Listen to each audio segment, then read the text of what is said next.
Selamat datang di YouTube Cafe Megama bersama saya Lambok Raymond.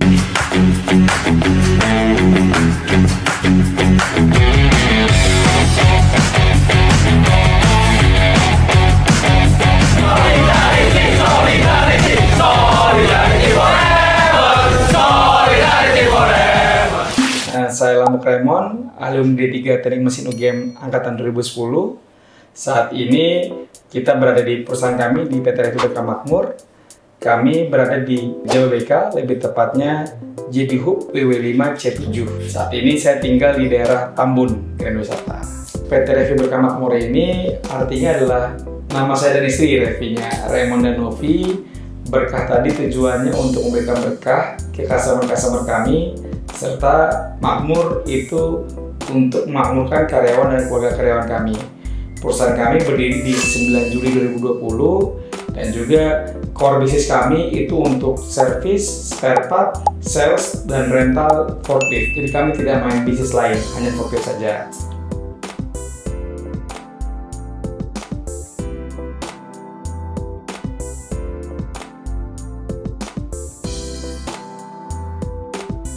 Jadi di awal kami berdiri, saya baru punya karyawan itu 1 orang. Itu berjalan mungkin hampir 6 bulan ya. 6 bulan kami berdiri, itu baru 1. Dan di 2021 awal itu kami mulai banyak customer-customer yang bisa kita penetrasi. Kita shifting ke perusahaan kami. Sampai sekarang jumlah karyawan kami 17 orang yang dimana cukup dominan di resource untuk manpower di mekanik. Itu 12 orang mekanik kami. Selebihnya ada di sales dan juga admin. Memang cukup complicated ya, karena untuk berbisnis kami ini resikonya adalah berusaha di zaman COVID. Jadi strugglingnya mungkin lebih berdarah-darah dibandingkan orang yang pertama kali berbisnis. Karena di saat kami berbisnis, bencana melanda, kami cukup susah untuk penetrasi ke customer. Memang di awal itu mungkin 2-3 customer yang percaya sama kami. Sampai di akhir tahun 2020. Lalu berjalannya waktu, kondisi ekonomi Indonesia juga semakin membaik. Begitu juga seiring dengan bisnis kami. Sekarang sudah cukup dominan customer kami, mungkin lebih dari 100 customer kami pegang.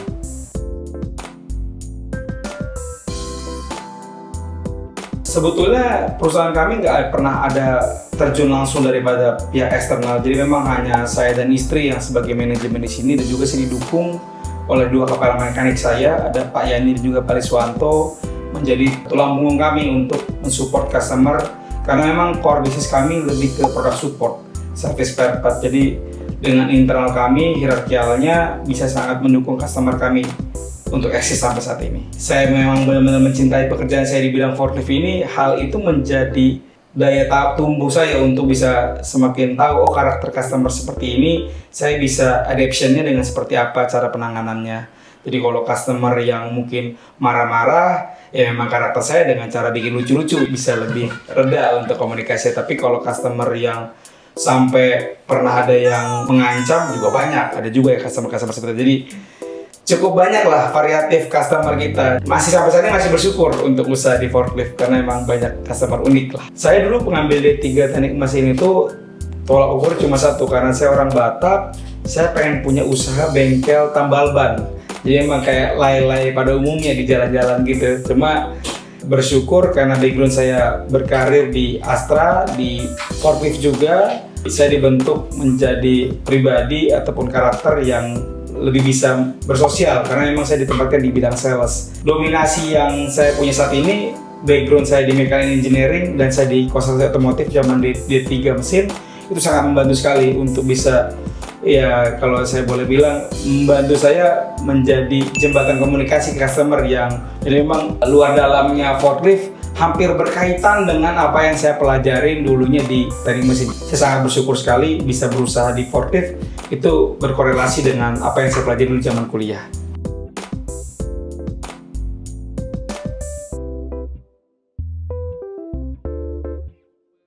Sangat relate sekali, walaupun dulu di kuliah banyak bolosnya gitu. Jadi dulu zaman saya kuliah, saya memang nggak aktif di HTM ya, himpunan teknik mesin, tapi saya aktif di bidang sertifikasi, bidang seminar, dulu juga ikut membantu dalam membuat BMSPT, Sekolah Vokasi Teknik. Jadi memang secara organisasi yang rutin daily tidak, tapi kalau untuk yang berkaitan untuk dalam sisi manajemen bisnis, untuk melatih soft skill dalam komunikasi, itu saya jalani sampai saat ini. Jadi sangat membantu untuk di zaman kampus dulu. Itu ada pelatihan dari Suzuki untuk manajemen bengkel. Lalu setelah saya sertifikasi, saya ditunjuk tuh sama pihak Suzuki untuk nge-develop. Karena waktu dulu kan ada magang ya 4 bulan. Dulu waktu di kampus itu 2 bulan di R2 di motor, 2 bulan di R4. Nah waktu saya zaman di R4, diberikan kepercayaan untuk training di MT Haryono untuk jadi tim R&D di sana selama 2 bulan. Sertifikasinya memang lebih ke otomotif juga waktu itu. Kalau kita lihat di belakang saya itu ada leader. Nah leader ini kalau dalam artinya adalah pemimpin. Targeting kami, atau kalau saya bilang dalam bisnis adalah SPT, segmenting position, dan juga targeting kami adalah untuk menjadi pemimpin di market forklift. Tapi bukan untuk menjualnya, tapi kami di service spare partnya. Jadi kami pengen bikin mindset di masyarakat itu kan kalau nyuci baju pakainya Rinso, padahal dia pakai Daya ya. Nah sama seperti itu kalau misalkan mau service forklift cuma Revi jawabannya. Nah itu yang kami bentuk. Nah leader sini adalah lead the market untuk bisa memimpin di posisi market forklift saat ini, yang dimana kami eksis, terlebih saya di bidang forklift. Lalu ada E itu excellent, itu bagaimana cara kita menjadi bekerja 100% atas totalitas yang kita jalankan. A itu adalah agility, kecepatan dan ketepatan ketika pekerjaan yang kami jalankan, bukan artinya terburu-buru sehingga membuat adanya redu, tapi kami lebih menjaminkan untuk proses birokrasinya lebih permudah. Lalu D ada delay customer. Nah delay customer itu adalah tujuan utama kami, terlebih saya sampai saat ini adalah memuaskan customer kami. Lalu E expert ya, karena kami punya mekanik yang bukan yang mekanik baru, jadi memang sudah cukup berpengalaman di bidang forklift. Jadi mekanik-mekanik yang kami hire saat ini adalah yang sudah berexperience, secara kompetensi pekerjaan pun sudah bisa menyesuaikan dengan SOP, dan juga kami memiliki training dengan prinsipal kami. Lalu yang R adalah responsibility. Responsibility ada tanggung jawab bagaimana kami mendapatkan suatu pekerjaan, kami selesaikan dengan baik. Itulah intisari ataupun value pada perusahaan kami, leader. Mungkin saran ya, kenapa sih kita harus berbisnis dibandingkan kita harus berkarir di dunia pekerjaan? Ini adalah dua hal yang sebetulnya tujuan utamanya satu, adalah mencapai atau memenuhi biaya hidup yang kita inginkan. Kita punya target ataupun tujuan dalam hidup ini.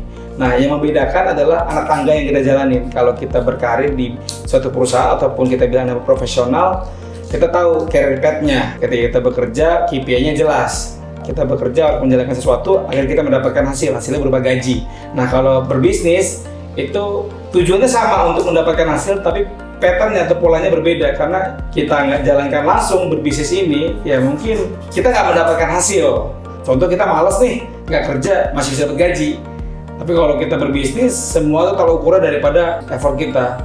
Nah kalau untuk bikin bisnis, syaratnya gampang. Saya sih secara proses pembuatan PT itu mungkin 2 minggu sampai 1 bulan, karena waktu itu terkendala COVID, jadi memang cukup butuh waktu ambil proses SPPKP. Jadi kita menggunakan jasa notaris, dibantu bikin PT, lalu dibantu sampai tahap di SPPKP.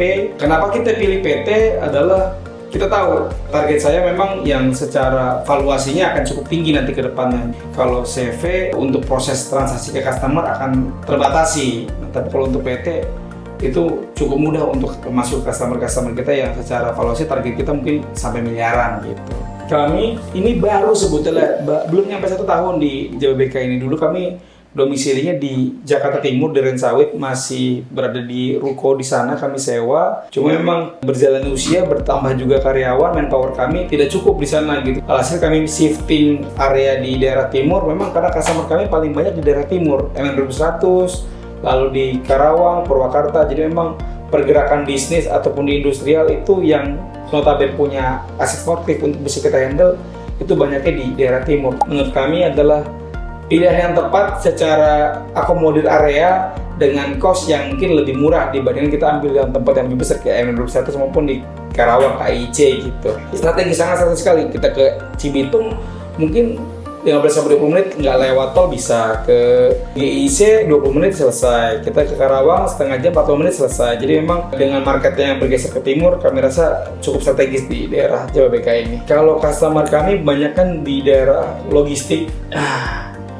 Kalau customer ini kan karena beda lokasi, beda manajemen, beda behavior juga ya, jadi cukup banyak variatifnya. Hampir semua cukup bisa saya kenang, karena kalau semakin banyak customer kan berarti semakin banyak peluang saya untuk bisa menata karir untuk di bisnis Revi ini. Jadi kalau secara jumlah customer yang kami handle cukup sangat dominan untuk support bisnis kami pun juga sangat puas sampai sekarang bisa diberikan kepercayaan untuk bisa handle customer-customer tersebut. Jadi semua sih saya rasa sangat menyenangkan lah untuk di saat ini. Dia dulu di manajemen pemasaran untuk di kampus dulu di Telkom University. Sekarang beliau mensupport untuk direktur keuangan. Dia memang lebih ke internal, kalau saya lebih ke operasional eksternal gitu. Memang namanya bisnis pasti ada fluktuatif ya. Bagaimana caranya kita bisa mempertahankan bisnis ini. Cuma saya adalah karakter orang yang memang selalu memperhitungkan jangka panjang ketika ditanya apa sih yang membuat kita berat dalam berbisnis ini. Mungkin bukan dari sisi finansial tapi dari sisi bagaimana cara mempertahankan customer. Kalau untuk finansial, puji Tuhannya di customer kita juga komitmen pembayarannya mayoritas tepat waktu ya. Mungkin adalah 1-2 customer yang secara komitmen tidak bisa terpenuhi dengan baik, tapi kalau untuk saat ini kami sangat yakin, sangat optimis customer yang kami pilih, begitu mereka memilih kami, itu komitmen untuk pembayaran. Jadi kalau secara finansial, saya adalah karakter orang yang mikir 6 bulan sampai setahun ke depan. Gaji karyawan saya selama setahun ke depan saya udah siapin dari sekarang gitu. Jadi tinggal saya tabung aja di bank, udah disiapin buat setahun ke depan gitu. Di awal bisnis kami sampai di 2,8 M 2020. 2021 sampai 2025 sekarang sudah lebih dari 10 M untuk setiap tahunnya untuk revenue kami. Yang kami bentuk adalah customer handling. Nah, customer handling ini dibantu oleh kepala mekanik kami, ada Pak Yani dan Pak Liswanto. Jadi memang perbedaannya Pak Yani handle untuk customer kontrak yang standby mekanik. Kalau Pak Liswanto customer kontrak maupun yang on call, tapi untuk yang storing jadi tidak standby. Jadi kalau untuk yang komplain sudah saya serahkan ke kepala mekanik saya, kalau bisa customer jangan komplain ke saya gitu. Kalau saya terima uang bayar masuknya aja, ya happy-happy aja. Kalau saya ada tim eksternal yang saya percayakan untuk mengelola sosial media perusahaan kami di Instagram, di YouTube, di Facebook maupun LinkedIn. Jadi secara akomodir pekerjaan tersebut saya menggunakan jasa pihak ketiga untuk bisa mensupport proses promosi kami gitu. Memang nggak bisa dipungkirin terkait jarak, terkait waktu, mungkin orang lebih gampang carinya di sosial media ataupun dari website gitu ya. Kita cari menggunakan Google AdSense, nah Revi muncul. Nah itu kami punya tim sendiri untuk handle sosial media tersebut. Oh ya, nanti bisa dilihat aja sosial media kita ada di Instagram, di YouTube, di Facebook, boleh lihat di bawah ini ya. Mungkin ini ya saya cukup sayangkan di alumni D3 Mesin UGM, karena memang rata-rata berkarirnya di bidang manufaktur dan juga produksi. Setelah lulus dari kampus di UGM, saya lanjut langsung ke ITS, S1 ITS Teknik Mesin. Kalau boleh jujur, karena rata-rata orang teknik itu kan idealis ya. Kalau orang lulus kuliah pengennya kalau nggak manufacturing, oil and gas itu ya. Jadi emang dulu berkecimpung pertama kali di oil and gas terlebih dulu selama 6 bulan. Ternyata nggak cocok. Saya nggak cocok, saya cocoknya jadi sales. Memang tukang lawak, tukang bikin happy aja. Jadi entertain ada dulu. Tapi teman-teman saya tuh merasa ataupun kayaknya sales bukan jalan ninja saya lah untuk bisa berkarir di bidang yang saya jalani di teknik mesin. Jadi saya mungkin kurang banyak komunikasi dengan alumni-alumni angkatan saya 2010. Tapi ada juga sahabat-sahabat saya yang memberikan support, mungkin perpanjangan tangan kita untuk customer-customer, tapi nggak cukup banyak lah, mungkin 1-2 orang lah. Contoh ada teman-teman kita kan kalau di rata-rata kan pasti manufacturing ya, tapi ketika saya coba pitching waktu zaman saya masih di Astra, ngapain sih ngebantu Raymond untuk di forklift, kita kan buat di produksi gitu. Ya saya rasa cukup sulit penetrasinya ke mereka untuk ngebantu perpanjangan tangan saya mensupport forklift gitu. Walaupun mereka customer yang saya tahu, yang teman-teman saya di situ ada forklift juga gitu. Jadi memang hampir saat ini customer yang kita handle, yang kita coba penetrasi sendiri, tidak ada dari jerih payah daripada teman-teman alumni lah gitu. Jadi kalau kita kuliah, tujuannya itu bukan kerja, tujuannya cuma dua. Bagaimana kita memastikan 5, 10, 15 tahun, 20 tahun lagi kita mau jadi apa? Atau yang kedua nih, tujuan mulia kita. Banyak ya yang saya tahu, apalagi di UGM, termasuk saya dulu prosesi pas saat zaman kuliah, orang tua masih sangat mampu untuk membiayai, tapi pas saat jalan semester 4, finansial mulai menurun. Nah, jangan lupakan yang kedua ini, bahwa tujuan mulia kita adalah kalau kita setelah berkarya di dunia pekerjaan adalah memastikan orang tua kita tidak menjadi tulang punggung lagi gitu. Kita menjadi tulang punggungnya. Tadi kan yang pertama, kita punya visioner 5, 10 tahun, 15 tahun lagi. Kalau boleh saya sampaikan, paling enak sebetulnya bekerja profesional. Karena career path-nya jelas. Kita tahu ketika bekerja di manufacturing, kerja 5 tahun lagi, 10 tahun lagi bisa jadi manajerial, bisa naik jadi general manager, maupun sampai dipercaya bisa ke direksi. Cuma ada satu yang mungkin nggak bisa dipungkiri, adalah kalau kita berbisnis, satu hal yang nggak bisa digantikan dalam kita berkarya adalah waktu. Nah, jadi pilihan, kita mau lebih mahal di waktu atau lebih mahal dari sisi finansial. Karena orang jadi expert di bidang profesional kan banyak juga yang secara finansial sangat baik, tapi waktunya fokusnya terkuras untuk pekerjaan, keluarganya di nomor 2 kan. Kalau saya bersyukur dan juga menyarankan teman-teman di era sekarang yang dimana ekonominya sangat berkembang, banyak potensi-potensi untuk berbisnis. Jadi pakai kuadran employee, self-employee, business owner juga investor. Jadi kita harus kuasai itu lebih dahulu. Bagaimana caranya kita bekerja, kita punya saving, kita bisa investasikan atau berbisnis. Paling masalahnya, ini yang saya lihat ya, apalagi untuk generasi zaman sekarang atau Gen Z, adalah ketika kita bekerja, mendapatkan sesuatu, kita mau menunjukkan hasil jerih payah kita, flexing lah kalau bahasa saya. Itu boleh, tapi jangan terlalu lama. Karena di saat kita terlalu lama untuk bisa menunjukkan kredibilitas kita, orang lain sudah terlalu jauh untuk bisa kita gapai. Akhirnya apa? Iri hati, kita bagaimana caranya untuk bisa menyaingi dengan cara yang kurang baik. Itu saya rasa mungkin nggak bisa membuat kita menjadi manusia yang lebih sukses. Jadi sukses atau tidaknya tergantung dari tujuan utama kita mau jadi apa. Itu banyak orang kerja terus teman-temannya punya iPhone, punya mobil, punya motor. Kita juga harus punya yang sama. Itu kemauan bukan kebutuhan. Jadi harus bisa dipisahkan bagaimana caranya kita mau kemauan kita dan bagaimana caranya kita benar butuh atas hal tersebut. Jadi saya lahir dari keluarga yang ayah saya tuh bekerja di Pelabuhan Merak Bekahuni. Jadi memang saya dulu dari Merak, orang Medan yang merantau ke Merak. Ayah saya dipercayakan untuk bekerja di ASDP di sana. Kalau ibu rumah tangga. Jadi yang saya bilang sebetulnya adalah saya nggak punya kesempatan lagi untuk bisa membahagiakan jangka panjang untuk orang tua saya karena saya sudah yatim piatu. Tapi saya sangat puas bisa di satu momen menyenangkan orang tua saya. Jadi kalau boleh tadi saya flashback ya, pakai kesempatan itu, jangan sampai kita hanya bisa menyampaikannya hanya dengan doa, tidak bisa dengan membahagiakannya secara langsung. Bentuknya kalau doa nggak nyampe soalnya nanti. Saya sebelum kesana sangat berterima kasih untuk Cafe Megama sudah memfasilitasi saya sebagai alumni menjadi wadah untuk bisa bercerita. Kalau bercerita ini kan sebetulnya nggak ada habisnya.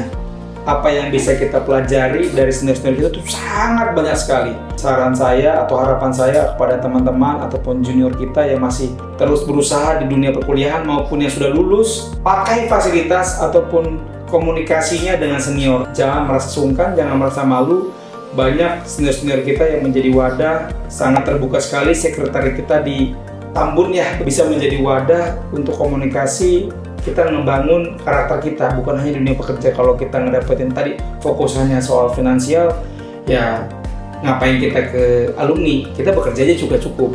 Yang kita bentuk di organisasi ataupun kata alumni adalah bagaimana caranya kita bisa tahu dunia bekerja di bisnis senior seperti apa, ataupun ada juga senior yang di profesional seperti apa. Pastikan kalian kalau sudah lulus, cari rumahnya bukan rumah kalian tinggal, tapi rumah kalian sebagai alumni, yaitu di Cafe Megama. Kalau saya boleh kasih kesan, saya sangat bangga menjadi bagian alumni D3 Mesin UGM. Sampai saat ini, itu yang menjadi kebanggaan saya, Kalau pesan saya cuma satu buat semua keluarga alumni maupun yang masih berkarir, pakai anak tangga UGM ini menjadi perpanjangan tangan kita untuk orang-orang yang belum bisa sukses. Saya berani jamin karena kita alumni 3 mesin dan juga alumni UGM, sukses itu di depan mata.